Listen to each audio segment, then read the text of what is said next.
Supposed to happen? On the floor of Carolyn Pierce's treehouse, when his hand moves under my blouse, but still over my bra, a panicky thought leaps into my head, one I haven't thought before. Genevieve's boobs are definitely bigger than mine. Will he be disappointed? Suddenly I blurt out, I'm not ready to have sex with you. His head jerks up in alarm. God, Lara Jean. You scared me. Advertisement, sorry. I just wanted to make that clear, in case it wasn't. It was clear.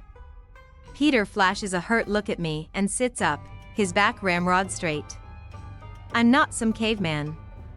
Damn. I know, I say. I sit up and fix my necklace so the heart is in front. Just. I hope you weren't thinking that because you gave me this beautiful necklace. That. I stop talking because he's glaring at me. Sorry. But, do you miss sex? Since you and Genevieve used to do it all the time, I mean. We've all heard the stories about Kavinsky and Jen's sex life, how they did it in Steve Blettle's parents' bedroom at his last day of school party, how she went on the pill in 9th grade. How can someone who's used to having sex 24/7 be content with someone like me, a virgin who's so far barely been to second base with him? Not content. Content is the wrong word. Happy, we didn't do it all the time. I don't want to talk about this with you. It's too weird. I'm just saying, since I've never done it, but you've done it a lot. Is that, like, a void in your life? Do you maybe feel like you're missing out? Is it, like, if I never had an ice cream sundae, so I don't know how good it is, but then I finally try one and I'm craving it all the time? I chew on my bottom lip.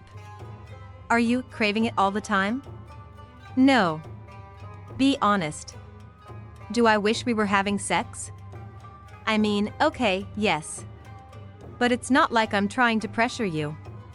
I've never even brought it up. And it's not like guys don't have other ways of. He goes red. Of release. Supposed to happen? On the floor of Carolyn Pierce's treehouse, when his hand moves under my blouse, but still over my bra, a panicky thought leaps into my head, one I haven't thought before. Genevieve's boobs are definitely bigger than mine. Will he be disappointed? Suddenly I blurt out, I'm not ready to have sex with you. His head jerks up in alarm. God, Lara Jean. You scared me. Advertisement, sorry. I just wanted to make that clear, in case it wasn't. It was clear. Peter flashes a hurt look at me and sits up, his back ramrod straight. I'm not some caveman. Damn. I know, I say. I sit up and fix my necklace so the heart is in front. Just. I hope you weren't thinking that because you gave me this beautiful necklace. That. I stop talking because he's glaring at me. Sorry. But, do you miss sex? Since you and Genevieve used to do it all the time, I mean. We've all heard the stories about Kavinsky and Jen's sex life, how they did it in Steve Blettle's parents' bedroom at his last day of school party, how she went on the pill in 9th grade. How can someone who's used to having sex 24/7 be content with someone like me, a virgin who's so far barely been to second base with him? Not content. Content is the wrong word. Happy, we didn't do it all the time. I don't want to talk about this with you. It's too weird. I'm just saying, since I've never done it, but you've done it a lot. Is that, like, a void in your life? Do you maybe feel like you're missing out? Is it, like, if I never had an ice cream sundae, so I don't know how good it is, but then I finally try one and I'm craving it all the time? I chew on my bottom lip. Are you craving it all the time? No. Be honest. Do I wish we were having sex? I mean, okay, yes. But it's not like I'm trying to pressure you. I've never even brought it up. And it's not like guys don't have other ways of. He goes red. Of release. So, do you look at porn, then? Lara Jean. I have a naturally inquisitive personality. You know that about me. You used to answer all my questions. That was before. Now it's different. Sometimes Peter can say the most insightful thing and not even realize he said it. Things are different. They were easier before. Before sex was ever up for discussion, haltingly I say, in the contract we said we'd always tell the truth. Fine, but I'm not talking to you about porn. I start to ask another question and Peter adds, all I'll say about it is, any guy that says he never looks at porn is a liar. So you do? I nod to myself. Okay. Good to know. You know those statistics people are always spouting off? About teenage boys thinking about sex every 7 seconds? Is that really true? Nope. And I just want to point out that you're the one who keeps bringing up sex. I think teenage girls might be more obsessed than boys. Maybe, I say, and his eyes widen, all excited. Hastily I add, I mean, I'm definitely curious about it. It's definitely a thought. But I don't see myself doing it anytime soon. With anybody. Including you. I can tell Peter is embarrassed, the way he rushes to say, okay, I got it. Let's just change the subject. Under his breath he mutters, I didn't even want to talk about it in the first place. It's sweet that he's embarrassed. I didn't think he would be. With all his experience. I tug on his sweater sleeve. At some point, when I'm ready, if I'm ready, I'll let you know. And then I pull him toward me and press my lips against his softly. His mouth opens, and so does mine, and I think, I could kiss this boy for hours. Mid-kiss, he says, wait, so we're never having sex? Like ever? I didn't say never. But not now. I mean, not until I'm really sure. Okay? He lets out a laugh. Sure. You're the one driving this bus. You have been from the start. I'm still catching up. He snuggles closer and sniffs my hair. What's this new shampoo you're wearing? I stole it from Margot. It's juicy pear. Nice, right? It's all right, I guess. But can you go back to the one you used to wear? The coconut one? I love the smell of that one. A dreamy look crosses his face, like evening fog settling over a city. If I feel like it, I say, which makes him pout. I'm already thinking I should buy a bottle of the coconut hair mask, too, but I like to keep him on his toes. Like he said, I'm the one driving this bus. Peter pulls me against him so he's curved around my back like shelter. I let my head rest on his shoulder, rest my arms on his kneecaps. This is nice. This is cozy. Just me and him. Just for a while, apart from the rest of the world. We're sitting there like that when suddenly I remember something, an important something.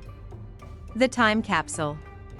John Ambrose McLaren's grandmother gave it to him for his birthday in 7th grade.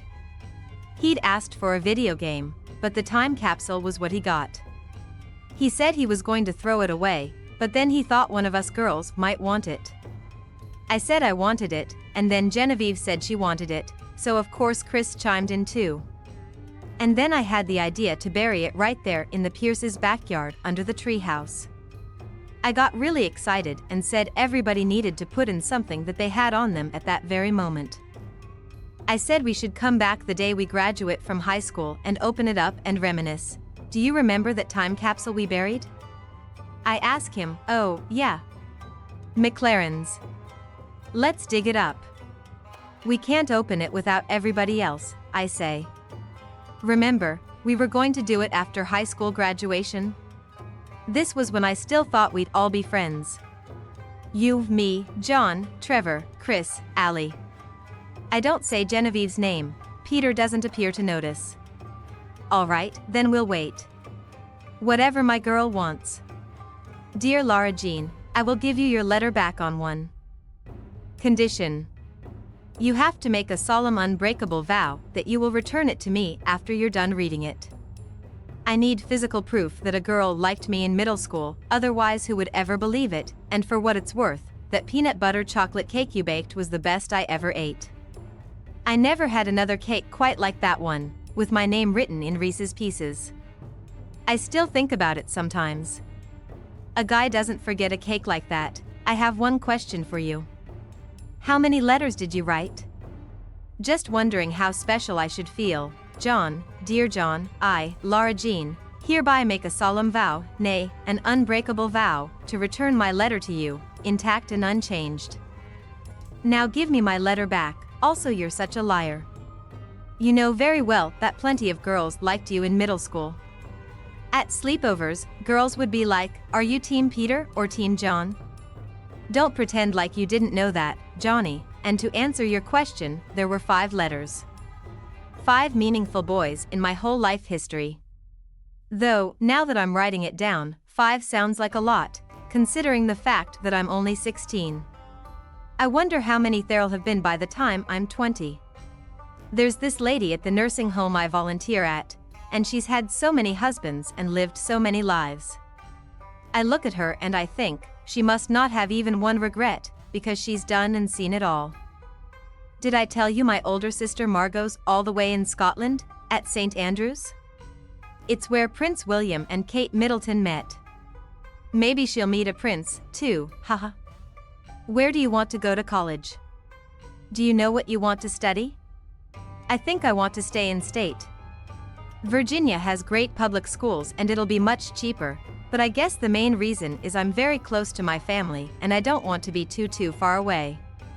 I used to think I might want to go to UVA and live at home, but now I'm thinking dorms are the way to go for a true college experience. Don't forget to send back my letter, Lara Jean. Daddy's at the hospital, but he's made a big pot of oatmeal, a vat of it like you see in a soup kitchen.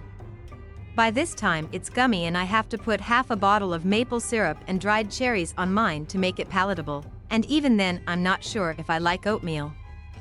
I make a bowl for me with some chopped up pecans on top, and a bowl with just honey on top for Kitty. Have some gruel, I call out.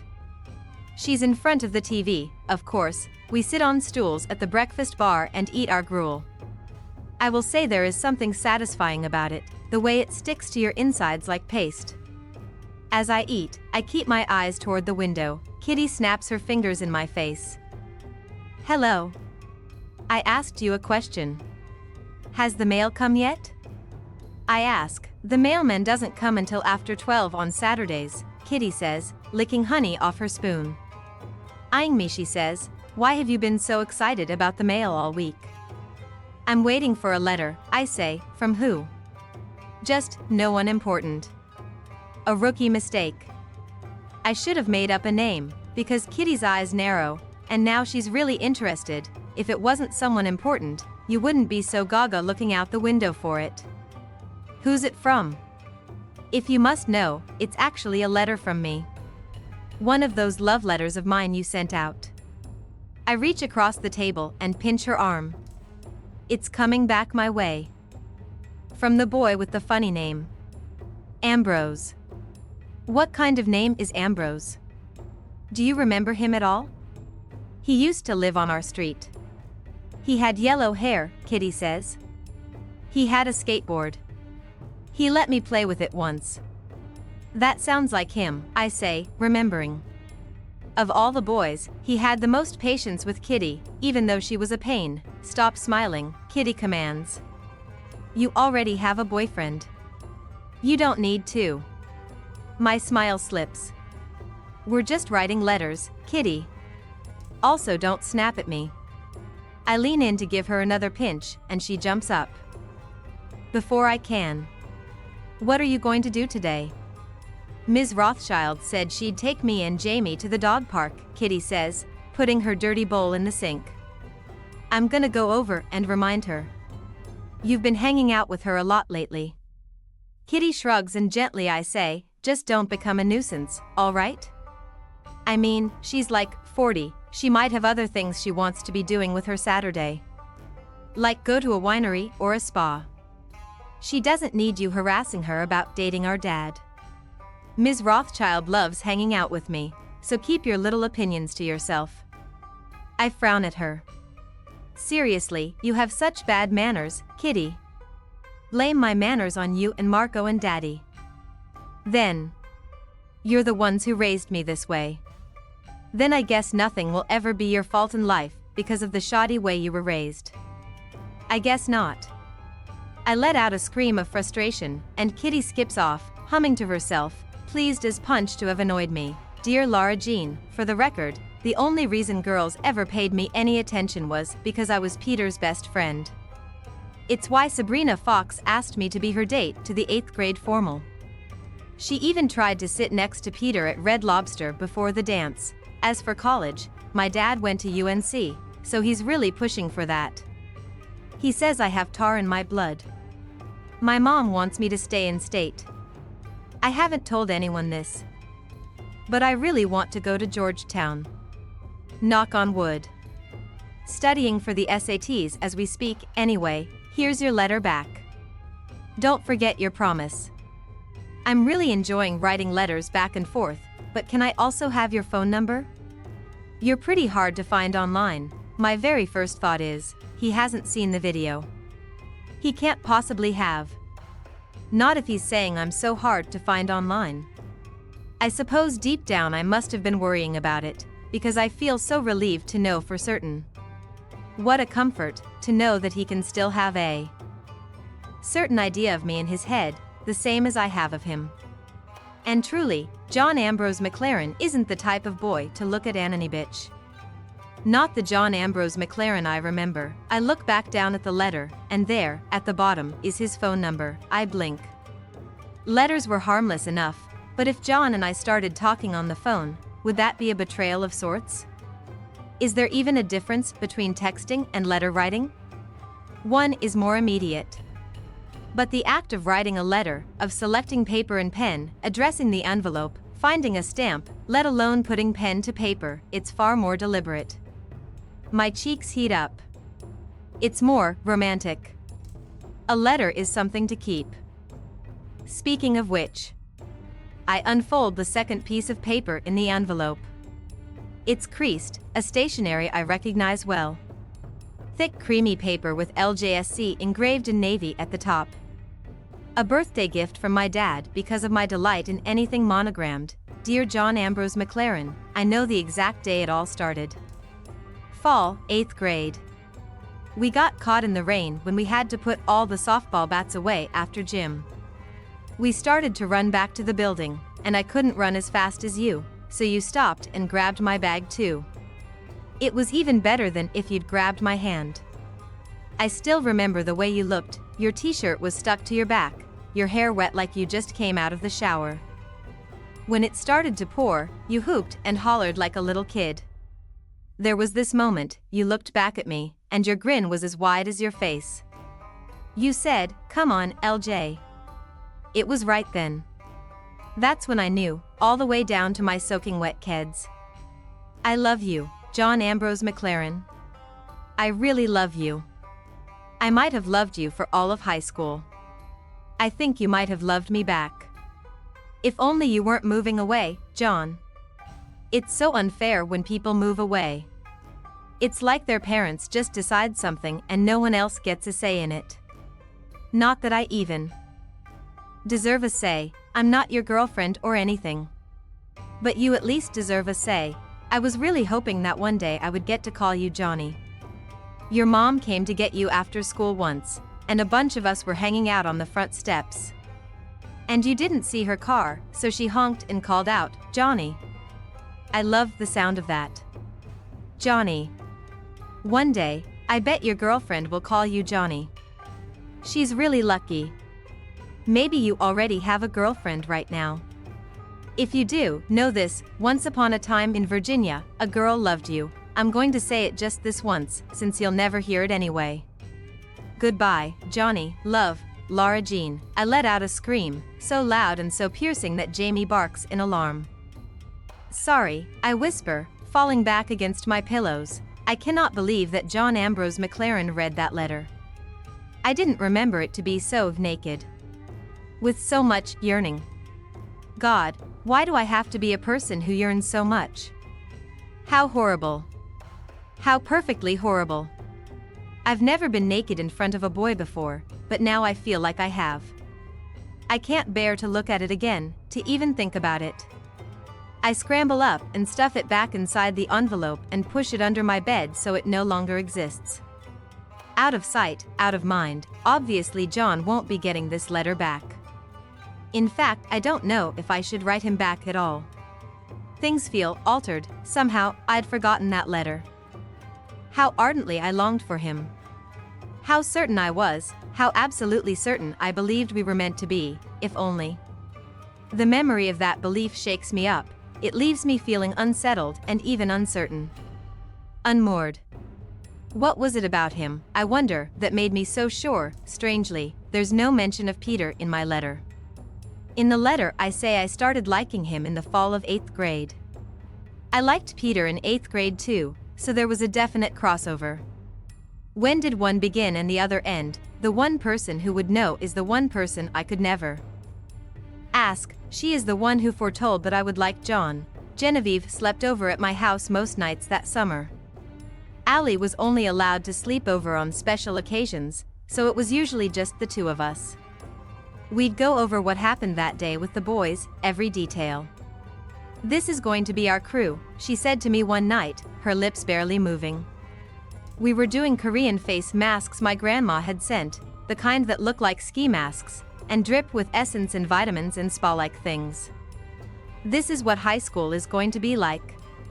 It'll be me and Peter and you and McLaren, and Chrissy and Allie can share Trevor. We'll all be power couples. But John and I don't like each other like that. I said, teeth clenched to keep my face mask from shifting. "You will," she said. She said it like it was a preordained fact, and I believed her.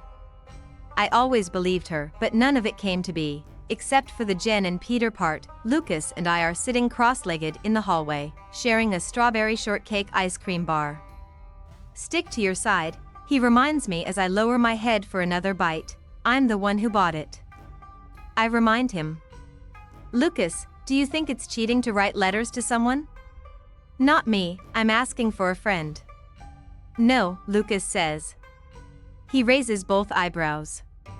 "Wait, are they sexy letters?" "No." "Are they the kind of letter you wrote me?" A meek little no from me. He gives me a look like he isn't buying whatever I'm selling. "Then you're fine. Technically, you're in the clear." "So who are you writing to?" I hesitate. "Do you remember John Ambrose McLaren?" He rolls his eyes. Of course I remember John Ambrose McLaren. I had a crush on him in 7th grade. I had a crush on him in 8th. Of course you did. We all did. In middle school you either liked John or you liked Peter. Those were the two main choices. Like Betty and Veronica. Obviously John is Betty and Peter's Veronica. He pauses. Remember how John used to have that really endearing stutter? Yes. I mourned it a little when it went away. It was so sweet. So boyish. And do you remember how his hair was the color of pale butter? Like the way I bet freshly churned butter looks. I thought it was more like moonlit corn silk, but yeah. So how did he turn out? I don't know.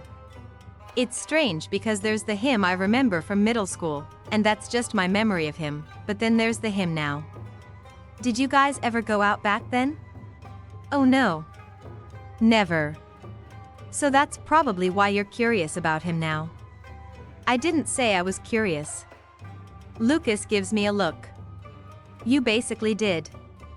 I don't blame you. I'd be curious too. It's just fun to think about. You're lucky, he says. Lucky how? Lucky that you have options. I mean, I'm not officially out, but even if I was, there are, like, 2 gay guys at our school. Mark Weinberger, who's a pizza face, and Leon Butler. Lucas shudders. What's wrong with Leon? Don't patronize me by asking. I just wish our school was bigger. There's nobody for me here. He stares off into space moodily. Sometimes I look at Lucas and for a second I forget he's gay and I want to like him all over again. I touch his hand. One day soon you'll be in the world, and you'll have so many options you won't know what to do with them. Everyone will fall in love with you, because you're so beautiful and so charming. And you'll look back on high school as such a tiny blip. Lucas smiles, and his moodiness lifts away. I won't forget you, though.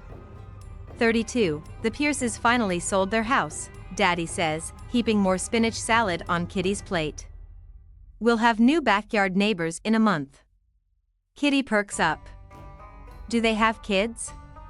Donnie says they're retired. Kitty makes a gagging noise. Old people. Boring. Do they have grandkids, at least? He didn't say, but I don't think so. They're probably going to take down that old tree house. I stop mid-chew. There.